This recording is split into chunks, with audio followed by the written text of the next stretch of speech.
For over 4 centuries, Shakespeare's stories have travelled across the globe. But for one group, this year is more than just another performance. It marks the 40th year celebrating bringing Shakespeare's performances to Hampshire. And of course, an audience waiting to discover what happens when words written over 400 years ago are spoken once again. But the real question is, why Gosport? And why Shakespeare?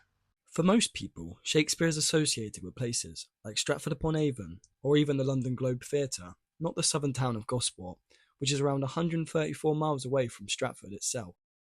With the help of the villagers, we are going to piece together to see why they have chosen to bring Shakespeare to Gosport.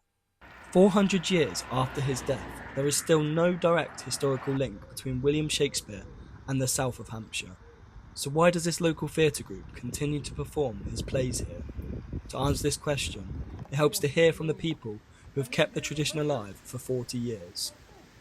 It wasn't my idea, I'll be honest. When Carol and her husband Ozzy and Glyn had met in Waitrose and had this idea, they came and they said, we're going to do Shakespeare in the 17th century village, because it's the location that has led to the thoughts of Shakespeare. It's Shakespeare's time, it fits.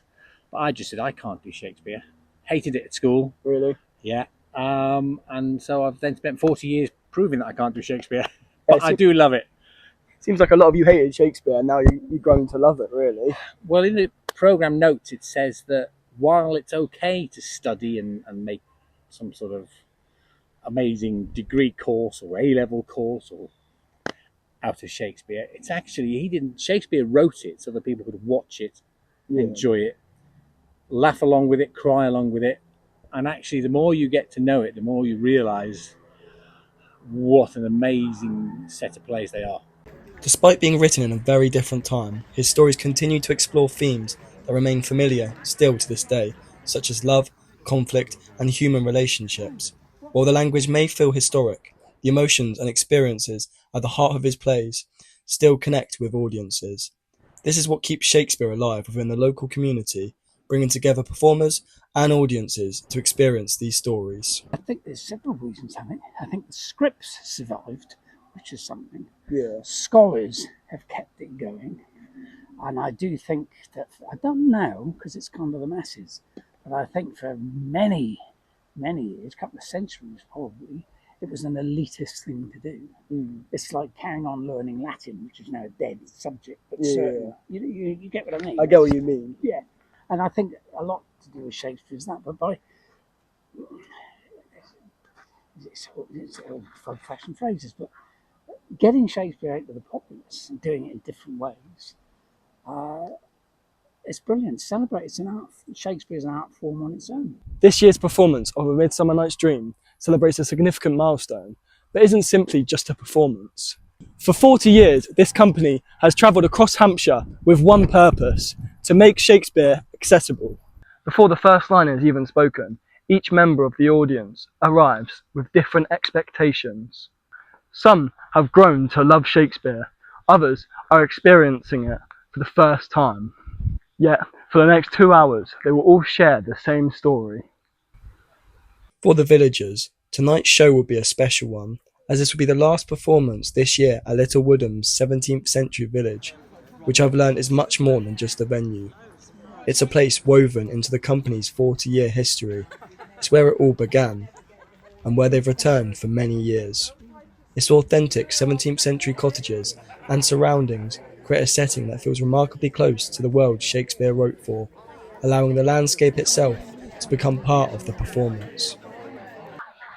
Well, this is the most wooded one. This one feels most appropriate for the scenes, for the play. We've had some open spaces, but generally, for me, it's more the welcome, who has put on the venue, whose venue is it. They've been very welcoming. And the audiences have been some amazing audiences. So yeah, this venue is. I mean, look at it. It is the woods, isn't it? Preparation gives way to a waiting audience, and the village begins to come alive. The stage is set once again for another chapter in the village's story, where history, performance, and community come together in one open space. Behind the scenes, the final preparations are underway, Refreshment stands are set up, the stage is checked, and the cast and crew make their final adjustments before the evening begins. Actors gather to go over their lines, costumes are prepared, and the band ensures their instruments are ready to create the atmosphere that will accompany the performance. As the audience arrives and settles into their seats, the months of rehearsals and planning come together for this special night of live theatre. Every small detail, both on stage and behind the scenes, plays a part in bringing the production to life. Are we all met? Pat, and here's a marvellous, convenient place to rehearse our play. Whilst this is their fourth time performing A Midsummer Night's Dream, Your voice, my eye, your eye. Right, enough. Hold. Or cut those strings. they've spent 4 decades entertaining audiences. Or Rehearse your song by rote, 4 decades of hard work. hand in hand with fairy grace. 4 decades of making crowds laugh. But all with one love for performing Shakespeare from light till dark. Whilst there has been no announcement for next year's show, the group will hopefully continue their legacy and maybe even reach the half-a-century milestone.